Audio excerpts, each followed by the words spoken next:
এই বউ নামক যন্ত্রগুলা ম্যাক্সিমাম ক্ষেত্রে এতটাই মাদাচ্চোদ হয়, এদের যন্ত্রণায় এক একটি পুরুষের জীবন ধূলিসাৎ হয়ে পড়ে। অনেক ক্ষেত্রেই দেখা যায় শ্বশুরের মেয়েগুলো যখন বিয়ের পরে স্বামীর ঘরে আসে তখন তারা এটাকে মনে করে একটি পর্যটক স্পট। একজন পুরুষ বিয়ের পরে তার সর্বোচ্চটা দিয়ে চেষ্টা করে তার পরিবারকে কিভাবে ভালো রাখা যায়। রাতে যখন ঘুমাতে যাবে তখন যদি দেখে তার দিকে পুটকিটা ঘুরিয়ে শুয়ে আছে, তখন সেই পুরুষের কি করা উচিত?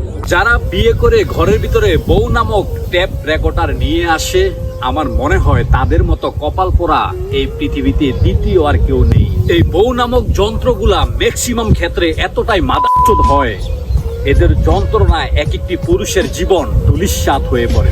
অনেক ক্ষেত্রেই দেখা যায় শ্বশুরের মেয়েগুলো যখন বিয়ের পরে স্বামীর ঘরে আসে তখন তারা এটাকে মনে করে একটি পর্যটক স্পট। ম্যাক্সিমাম ক্ষেত্রে দেখা যায় তারা এতটাই নিমক হারাম হয়ে পড়ে, স্বামীর ঘাম ঝরানোর টাকা, প্রবাসী ভাইদের রক্ত ঝরানোর টাকায় তারা বিলাসবহুল জীবনযাপন করেও একটু 19 থেকে 20 হলেই, পান থেকে চুন খসলেই স্বামী, শ্বশুর, শাশুড়ি, দেবর, ননদের উপরে নেমে আসে ঘন কালো বৈশাখী ঝড়ের মতো একটি কালো রাত, মানসিক শারীরিক টর্চারের রোলার।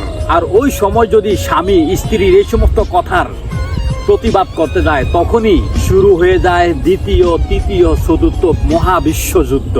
একজন পুরুষ বিয়ের পরে তার সর্বোচ্চটা দিয়ে চেষ্টা করে তার পরিবারকে কিভাবে ভালো রাখা যায়।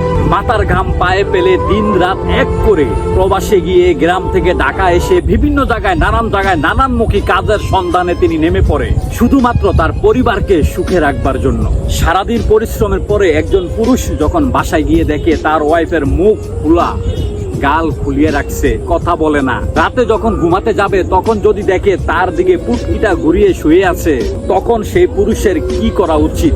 আমাদের এই সমাজে এই সমস্ত ঘটনাগুলো অহরহ ঘটতেছে। ম্যাক্সিমাম পুরুষই এখন বর্তমানে ইষ্ট করে একমাত্র নারীদের এই অত্যাচারের কারণে, অথচ এই সমস্ত ব্যাপার নিয়ে কারো কোনো মাথা ব্যথা নেই, কারো কোনো কথা নেই।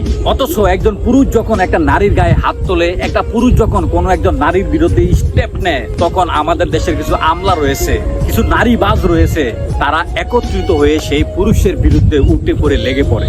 অথচ এই নারী যে কত রূপী সেটা বলে ভাষায় বোঝানো যাবে না। শ্বশুর শাশুড়ি কিংবা ননদ দেবর যদি ওই সংসারে থাকে তাহলে ওই সংসারের মানুষই বুঝতে পারবে একজন নারী কতটা প্রতারক, কতটা ভয়ঙ্কর হতে পারে। দেখবেন শাশুড়ি বিছনায় পড়ে আসছে, শ্বশুর অসুস্থ, ননদ বাড়িতে বেড়াতে আসছে, আর এই ভদ্র মহিলা সারাক্ষণ স্বামীর কানের কাছে ব্যান ব্যান মাছির মতো ব্যান ব্যান করতেই থাকে। আবার যখন পরের দিন তার মা এই বাড়িতে বেড়াতে আসে তখন সে কি করবে দিশা পায় না। মুরগি জবাই করবে না, গরুর মাংস আনবে না, হাঁস জবাই করবে, মানে কি একটা অবস্থা সে করে ফেলে। ইলিশ মাছ, স্বামীকে বলে এটা নিয়ে আসো, সেটা নিয়ে আসো, আমার মা আসছে।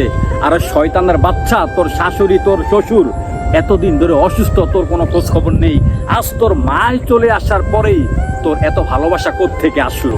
অনেক সময় দেখা যায় এই সমস্ত টুকিটাকি বিষয় নিয়ে তারা যখন স্বামীর সঙ্গে ঝগড়া করে বাপের বাড়ি চলে যায় তখন ওই বাপের বাড়িতে এমন কিছু শাশুড়ি থাকে, এমন কিছু মা থাকে, এদের মতো বদমাইশ বেয়াদব আল্লাহর জমিনে আর থাকে না।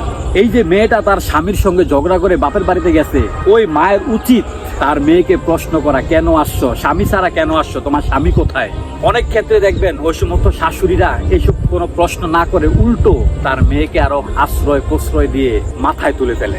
একটা মেয়ে তার স্বামীর সঙ্গে ঝগড়া করে বাপের বাড়ি যেতেই পারে, এটি একটি কমন বিষয়, কিন্তু একজন গার্ডিয়ান হিসাবে আপনার দায়িত্ব কি? অবশ্যই এখানে আপনার দায়িত্ব রয়েছে। আপনি তাকে জিজ্ঞেস করেন, কেন আসলা, তোমার স্বামী কোথায়, তার সঙ্গে কিছু হয়েছে কিনা। কিন্তু আমাদের সমাজে বর্তমানে এই জিনিসগুলো খুব কম দেখা যায়। মানুষের ভিতরে দায়িত্ববোধের জায়গাটা একেবারে নেই বললেই চলে। এই যে ডিভোর্স, তালাক হওয়ার ক্ষেত্রে ওই মেয়ের মা কিংবা মেয়ের কোনো বড় বোন যদি থাকে তাদেরই সবচেয়ে বড় ভূমিকা থাকে এখানে।